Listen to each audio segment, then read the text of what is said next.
How many of you have seen this book? How many of you have completely read this book?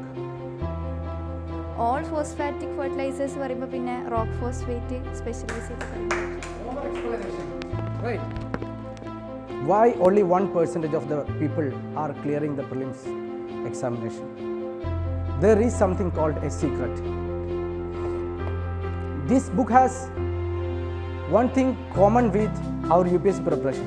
You know, after the release of this book, many people learned some insights about the law of attraction.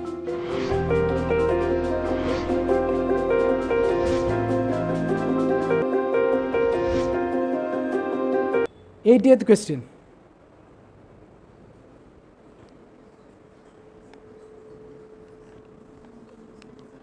So every question will be having a different strategy. But the only common thing about these strategies is that it's common sense. But common sense is not so common. How many of you have heard the word, this word? Don't word it out. Just raise your hand. I'm not pronouncing it for a certain reason. How many of you are familiar with the word? Just raise your hand. Okay.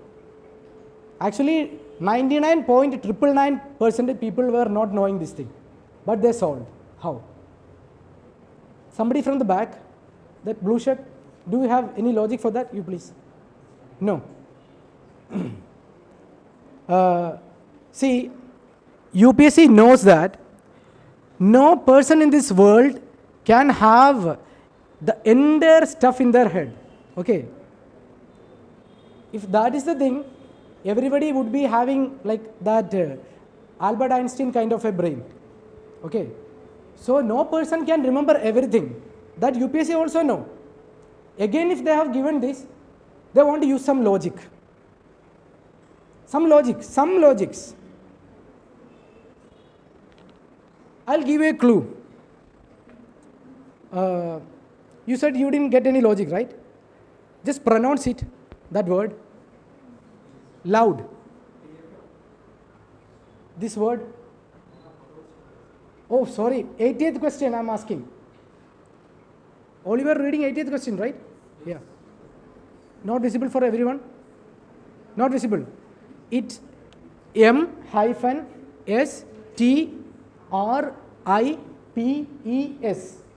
M-S-T-R-I-P-E-S. Can somebody say that word loudly? What? Stripes. Now see the statements again. See, you cannot link any other option with stripes. Okay. You may see, I'll tell you what are the confusions that you will be having now in your mind. Why can't something like, why can't this thing related to captive breeding of wild fauna, like why can't it be related to some technical terms about indigenous satellite navigation system? Why can't it be related to some schemes or some portals of, say, security of national highways? These kind of thoughts would be running on your mind, right? So that's why you will be confused. But do you have any connection, like other than this tiger, can you connect this word to any other option? Do you have any reasons, any logics to connect this thing with any other options other than the stripes? So the only mantra for UPSC is that when you get a concrete logic, just apply it. Just apply, don't think twice. Don't go for interpretation. If you are able to get at least one logic, at least one concrete logic, where you can convince yourself that, okay, tigers have stripes. It's related. And you have no other reason or explanation for any other option. Where you can link this word with other this thing. So UPSC knows that it's not possible for people to remember all technicalities kind of stuff. But UPSC want to see whether you are able to link, whether you are established at least some connection between things. Okay. So this is the common sense. So I'll tell you, normally what people will be doing is MSTRIPS. People will be thinking about the abbreviation, like it's expanded version. Okay. They will be trying to link whether, okay, STRISN. Has somebody tried that? Please raise your hand. Okay. Usually people do this. They try to, UPSC is clever than every one of us. Okay. They know how the way we think, how we process things. UPSC knows everything. So this is not a common Kerala PSC exam to give like expanded form in options and is short form in like question. So don't expect that. So use all the techniques. Just pronounce it, communicate yourself. Am I having any other like logics to connect this thing with any other option like that? Think in that way. So that's about common sense. Now, read the 40th question. I hope it is visible. See, normally what happens is that when you get this kind of a question,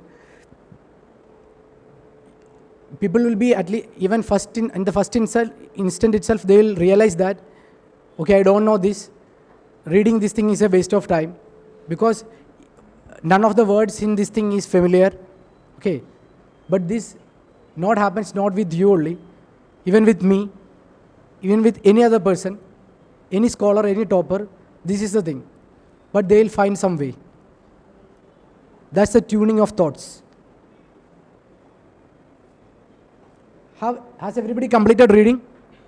Right. So, how many of you are familiar with this thing?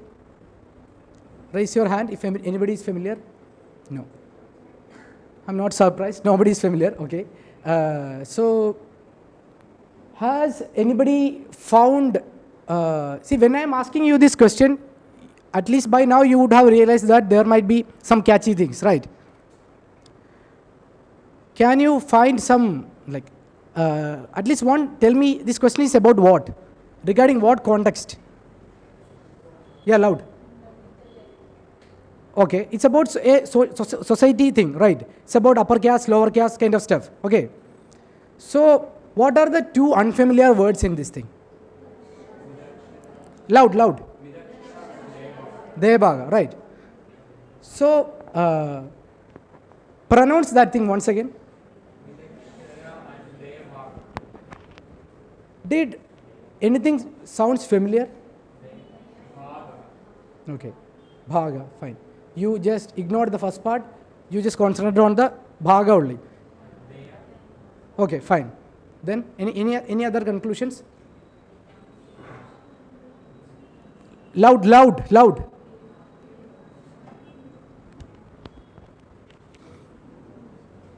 Find some way out, man. This is your future.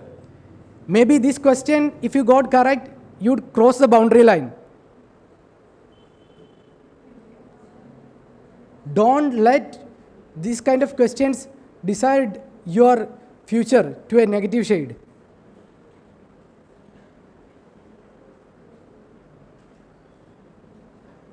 Who has said that stripes is for tigers? Raise your hand. You right? Did you find anything sounds like that thing? Like, not I'm talking about stripes, from the word? Any other person? What are the two unfamiliar words? You guys are Malayalis, right? This question is for Malayalis. North Indians would find this question difficult. See, every year you can see some questions like that. Na? When they ask about some national parks or something, we may be unfamiliar. Maybe it's in some northeast area or something. Those people will find it easy. Maybe it will be near their house, right? So every year UPSC gives such questions like for some regions. I mean, if I'm not wrong, in 1 year UPSC asked about how many states you will be traveling when you start from Kohima to Kottayam. Kohima to Kottayam, if you want to travel, how many states you will be passing through? Okay. The thing is that Kerala people know where is Kohima and Kottayam, but Kohima people won't be knowing where is Kottayam. So such kind of regional question, that was a previous year question. So such kind of regional things will be given, but that's a lottery. If you are not able to make use of that, that's our fault. So train your eyes. Don't think about getting more score for mock test or something like that. I'll tell you one thing. Your performance in mock test is not a sample size for your success or failure in UPSC. This is a common sense based, application based, analytical skill based, thought process based paper. Mock tests, actually, see, these tests are prepared in a very short span of time, and that will be more subject wise. But there, usually institutes try to simulate, try to make questions in the pattern of UPSC only. But the level of UPSC is a bit up than the mock test. So if I'm telling that this is a Midakshara question, Malayali question, and if I am telling that this question is about upper caste and lower caste, where you have already seen that thing. Again thing. What was the first word? Midakshara. What do you mean by Midakshara? No, don't tell me Mitakshara. North Indians will be reading it as Mitakshara. You are a Malayali, right? Yeah, you only second one. Yeah. How you will pronounce it?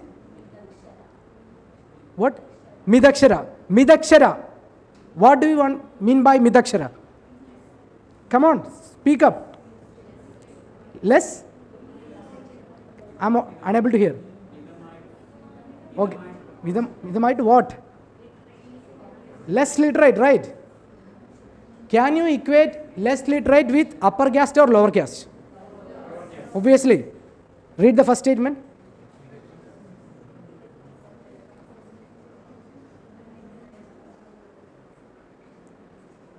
Are you finding it weird or something? Yes. But now you are finding it right, correct. Okay. What is the first statement? Is it correct or wrong? Why? Midakshara is for whom? Lower caste. So you have eliminated first statement. So you have eliminated how many options? 2 options. A and C you have eliminated. Now you have, see, you have eliminated without having any knowledge about this thing, right? Okay. Actually, this is an NCERT question. But the funny thing is that we are not familiar. I mean, it's not your problem. We won't be, there are so many NCERTs, and it will be given in some small dabbas in somewhere. We won't be able to remember all those things. But that's okay. So you have eliminated 2 options. Now you have 2 only and 3 only. Come on, read second statement or third statement. Now you just need to understand only one thing. Either you have to eliminate one statement, you got the answer. Or you find one statement correct, you got the answer.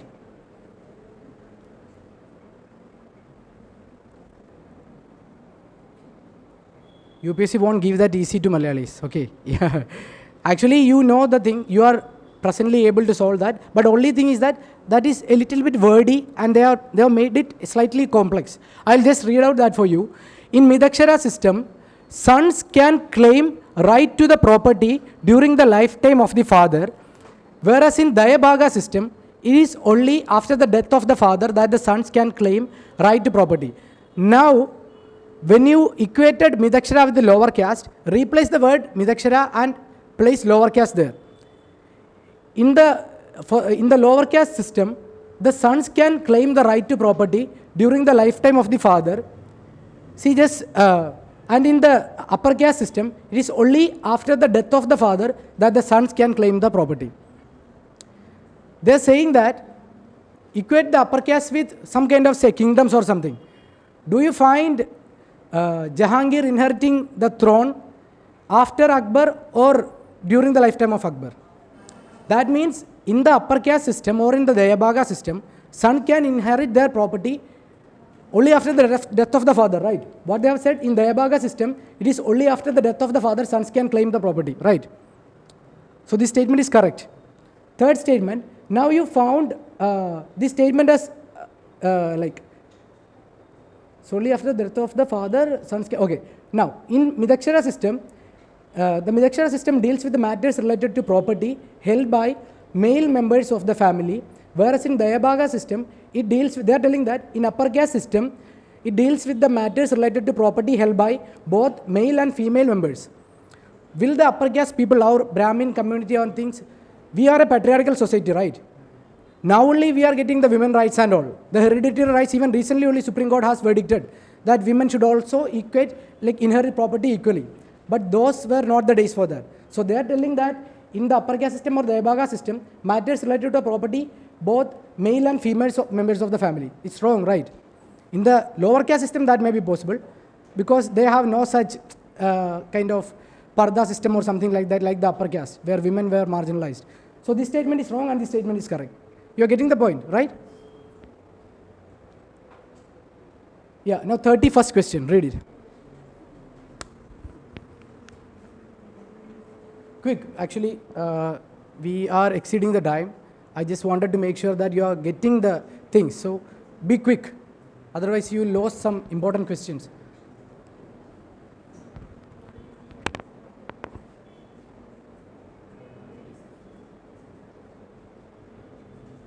Has everybody completed reading? Okay. This is which year question? Let me see. This is a 2021 question, previous year question. Are anybody familiar with Chausad Yogini temple? You are familiar. How many else are familiar? I was not familiar. But I got it correct. The people who cleared that time got this correct. Without having any knowledge, with zero knowledge, just by using common sense, they made it correct. How? Can somebody else, can you say something? Yeah, you yellow. Yeah, you only. Only temple, you are eliminating that because it sounded only, right? That means where Indavanam. Okay, there may be other. Why you think, everybody thinks in that way? Any other options? Like, what I'm asking is, everybody is now focusing on this statement and ignore other statements. Is the same state with everyone, or are anybody focusing on any other statements? I have not told that you should focus on second statement or something. Option 4 is correct. Everybody agrees with that or not? I'm not telling that it is correct or not. I'm just asking.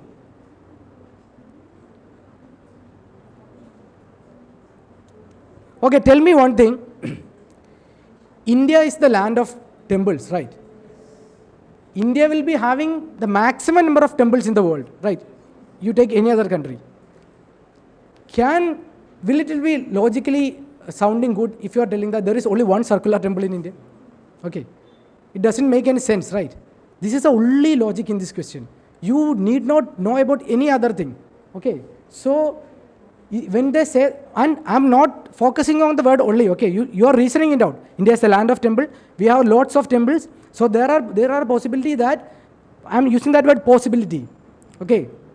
Nobody will be like 100% sure that, okay, this is correct. But there is a highest possibility of that statement being wrong because India is having lots of temples. So if you are eliminating statement 2, what is the option?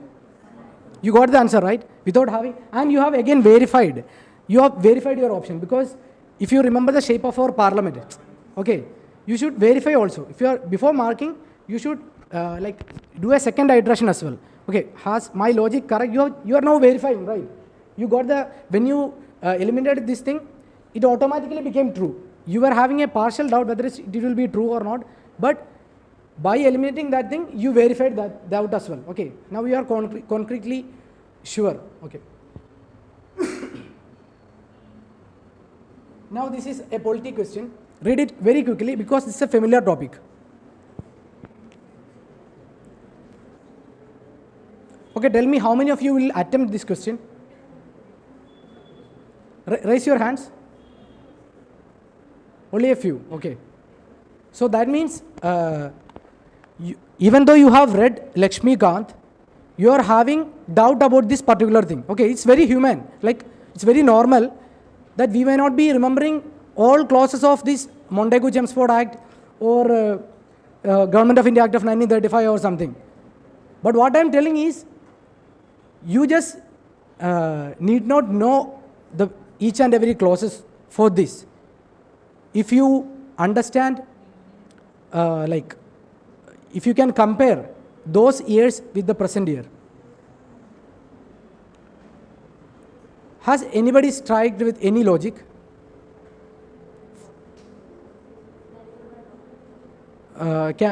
Neither one nor two. Why you can you loud? Women's right?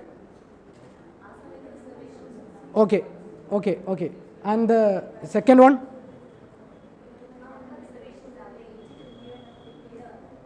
Okay. So you are telling two also was false. Okay, fine. Listen.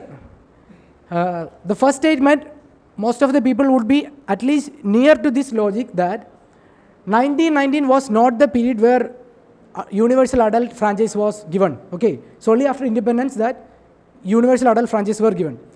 And this is very early, 1920, that period we were fighting for at least some rights to speak in the legislative assembly and all. So that statement, with that logic we have eliminated. And in the beginning of the session I told you one thing. When you logically eliminated one statement and you don't have a concrete reason for eliminating the other statement, that can be true. Like they are not telling that in 1935 all women were given legislative reservations or something like that. They tell that maybe one person may have got the right. Okay, it's not like it is more probably correct than being wrong. If you had a strong reason to say that no women were given, right, then you can go for neither one nor two. But when you have logically brainstormed and eliminated one step, UPSC is not cruel for you to use logics in all the statements. Okay, in all the questions that we discussed, we just focused on one or two statements or one or two words. Okay, then with that we were able to eliminate, right? Here also this statement is correct. Okay, maybe one person might have got right. They are not telling that all persons. First statement we have eliminated, this is correct. So this is the option.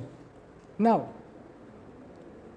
actually we are exceeding the time. We will discuss one or two questions. Okay, this is one interesting question. 98th question. Read quickly, very quickly. Think that you got this question in the prelims paper after spending one whole lot of year. You got this question.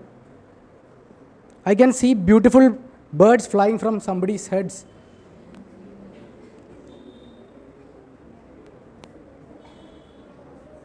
Can anybody concretely say that they got the answer? Anybody? Anybody reached any conclusion, answer? At least say yes or no, man. No. This was the situation with each and every aspirant. But there is one loophole.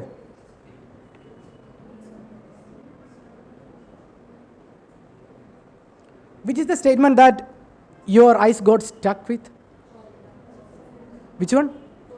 Formula 1 statement, right? Okay. In any other statement, somebody has? Third one. Any reason?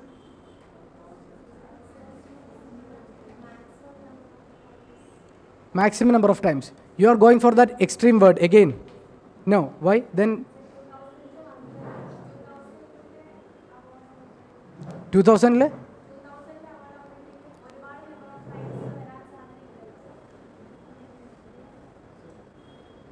Okay, can you say that actually if 2000, this award came in 2000 and now it is 2022, can you say that Roger Federer has got this, what if he got this 18 times?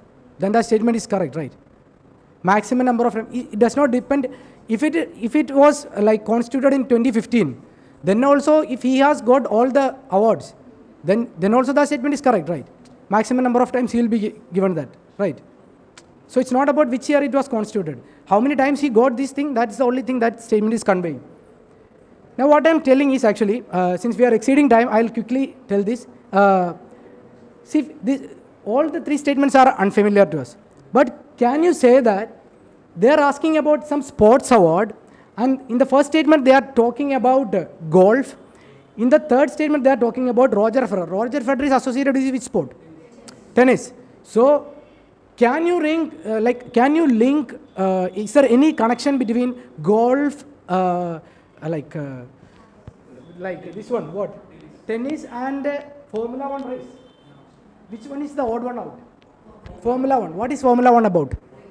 Racing and all, right? So it's like kind of a luxury or adventure kind of, another kind of a category, right? So they are telling that the sports award is received by Formula 1 players mostly. There's no logic, right? They're talking about the normal sports, golf, tennis and all. So UPC want you to pick that odd one out logic here. Just common sense. It's about racing events and they are talking about stick games in the other options, okay? So if you are able to find this statement a little bit weird in the sports category, normal sports category, that is a logic. Like M stripes, you are only able to link stripes with the tiger in the available statements. Here also, you cannot link the Formula 1 car racing with the stick games.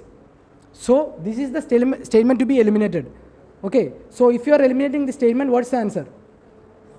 Yeah, without knowing anything about this question, just from the newspaper, like when we see the sports pages, we might have at least one scene about Formula 1 car racing, this man like winning the cup and all. So that is the logic. So we'll this question for the final. Just read the 51 question and we'll soon wind up. Okay, time up. Now, what are the two words that are being repeated in this thing? Permaculture and conventional farming. Has anybody got any answer? What was your thought process when you got this question? Conventional chemical farming എന്ന് പറയുമ്പോൾ permaculture organic. Permaculture obviously organic ആയിരിക്കും. So what she is saying is that it's about two contradictory things. We may not be knowing what is permaculture, but on the opposite side, when they talked about chemical farming, you understand that permaculture is something good, right? Something related to maybe organic or something like that. Because on the opposite side, they are criticizing chemical farming, right? Now, tell me. Third statement il conventional chemical farming is easily possible in semi-arid region എന്ന് പറയുന്നുണ്ട്. Possible ആണ്, പക്ഷേ easily possible എന്ന് പറയുമ്പോൾ അവിടെ ഒരു contradiction വരുന്നുണ്ട്. കാരണം സെമി ആരിഡ് റീജിയൻ ആയ കാരണം. പിന്നെ ബാക്കി മൂന്നും പോസിബിൾ ആണ്.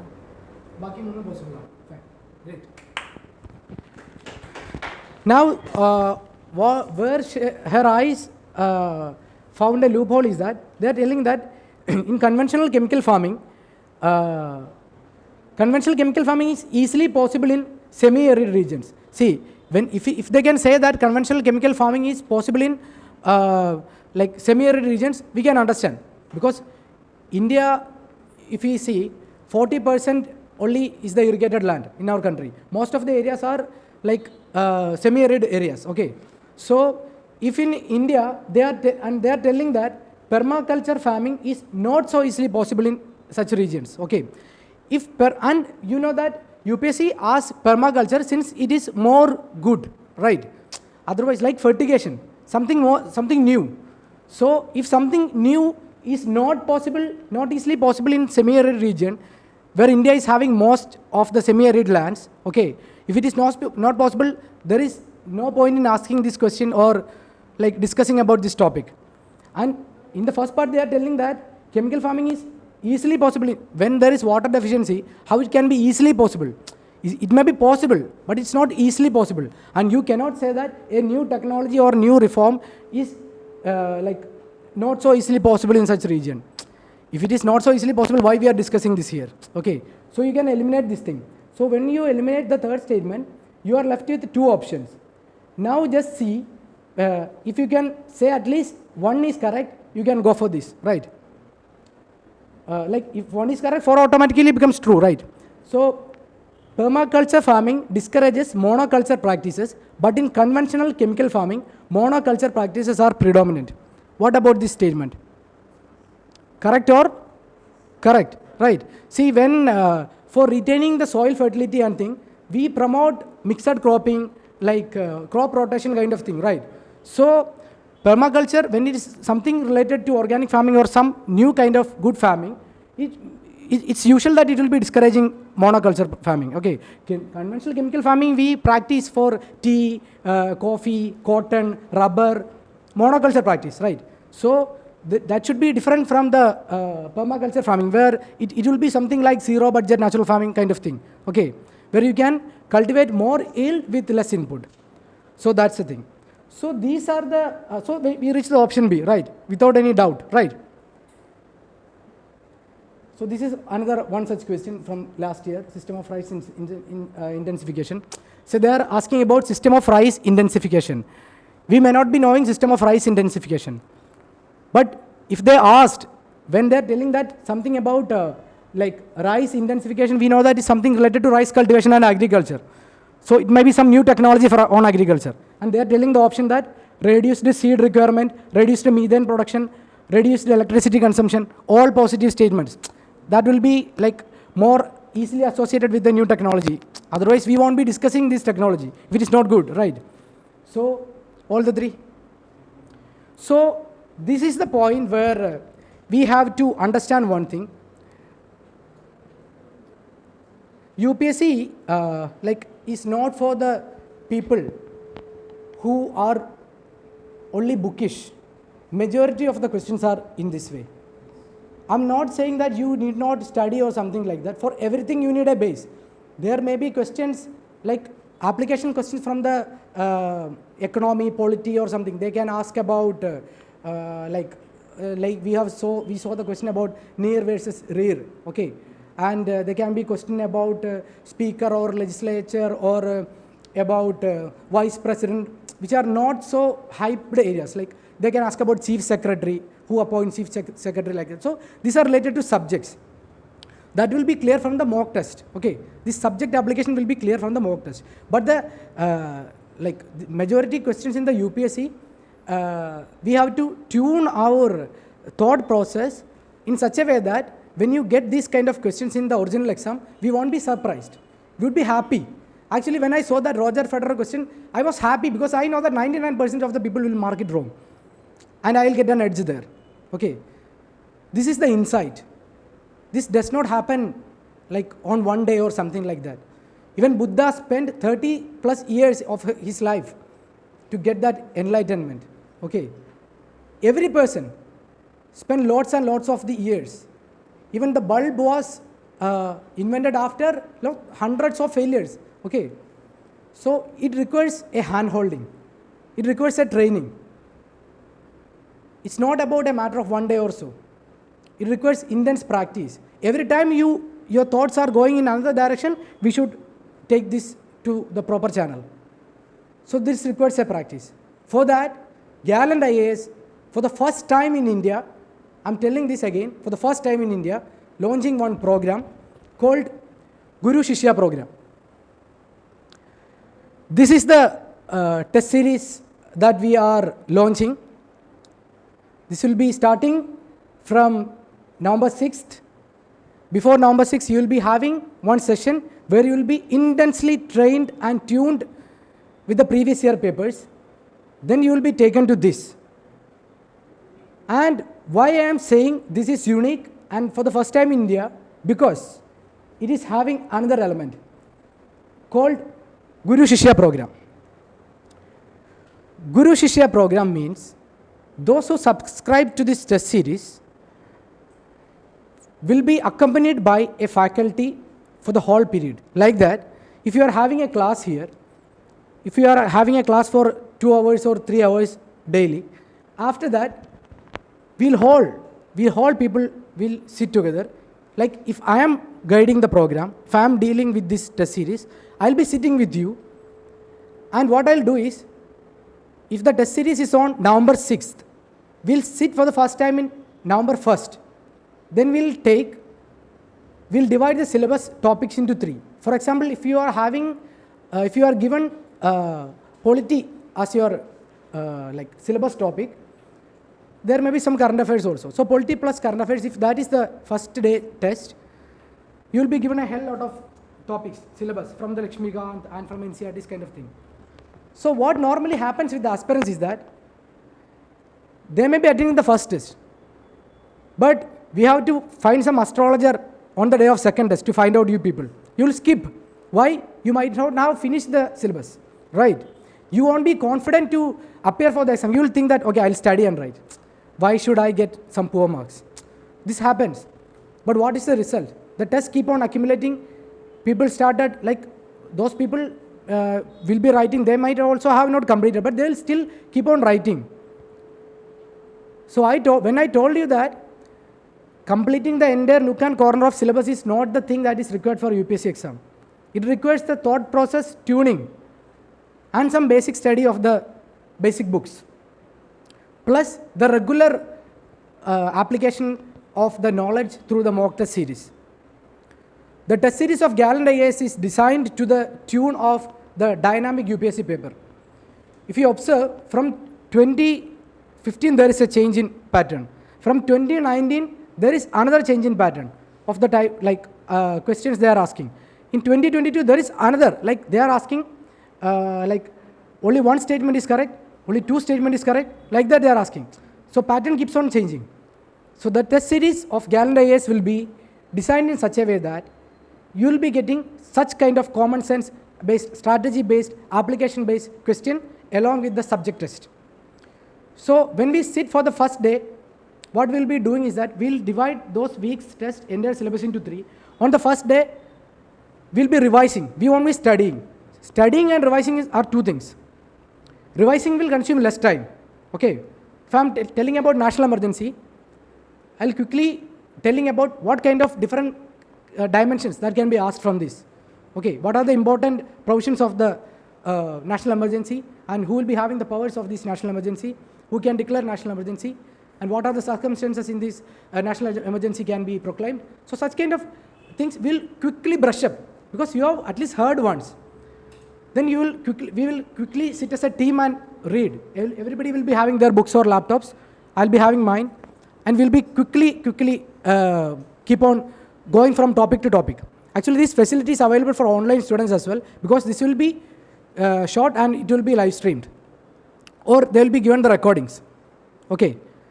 And don't worry that your faces won't be shown in that platform. Okay. Only the person who is guiding the program, his face only will be shown. So don't worry that your preparation, many of the people wouldn't have like told your relatives or friends that you are preparing for UPSC. Don't worry that your face won't be like shown in the online or public platform. Only the person guiding, who will be, that person only will be facing the camera. So what we'll be doing is that by the end of first day, 1/3 of the topic will be finished for you and for the person who is revising. Like he'll be revising it quickly so that you are brushing up the thoughts in your mind. Second day, 2/3 will be done. And by the end of the third day, the entire week's topics will be finishing together as a team. So on the third day itself, you will be confident to write the 6th day's test. But we are having 2 more days, right? So on the 4th day, you can have a mock test. A mock test before a mock test, a pre-mock test, so that by the 3 days revision, if you are again not able to solve maximum questions in that pre-mock test, we'll again sit. Those people who are feeling less confident will again sit for 2 or 3 hours more, and we'll rectify those doubts. And you will be given for 1.5 day more, so that you can alone see all these things once again. For the 3 days we sat together as a team.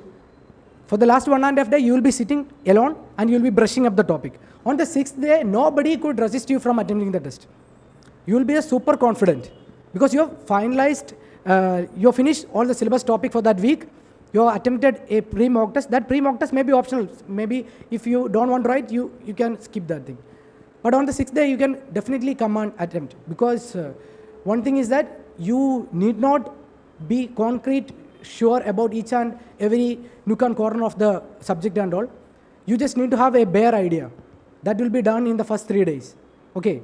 And you will be able to apply your mind on the 6th day, because we are discussing with the strategies and different kind of dimensions from this question can be asked. This happens every week. We have 34 tests, and the test is designed in this way. First 7 or 8 tests will be very fundamental from the basic NCERT's books and all. Next 17 tests will be applied in the UPSC pattern. That will be sectional by combining maybe history, geography, like polity, economy, like that it will be combined. Then you will be having final 10 full-length test. And full length test will be conducted not in the institute, but in a hired examination hall in the UPSC way. You will be given an external examiner, not any familiar faculty will come over there. You will be given the exact simulated UPSC environment for the final test. So this is the program all about. So that is the Guru Shishya program. So no institute provide this hand holding, like revising again, after taking class again revising with you. This is not provided anywhere because it requires so much effort. And the thing is that Gallant IAS is not an institute which is running on the profit motive alone. You know, we are charging the negligible fees in town because it is established based on a vision to remove the pain of the aspirants who are craving to write at least one mains in their lifetime. But one thing I will assure you, once you clear the 2023 prelims because of our rigorous effort, no person can hold you back from clearing, writing the upcoming mains, like prelims are clearing. If you are not clearing that year's mains, you may not require any coaching in the further years because you will be given that secret in this year. Okay, that insight you will be having for your life will make you clear mains. That's a different thing. But what I'm telling is that since we are discussing about the prelims test series, what I'm telling is that you will be given that insight to be in that 1%. So what is the advantage of this program is that you won't be clearing the prelims test with a marginal percentage. Like if the cutoff is 102, you won't be getting 103. We are targeting 130 because you know why?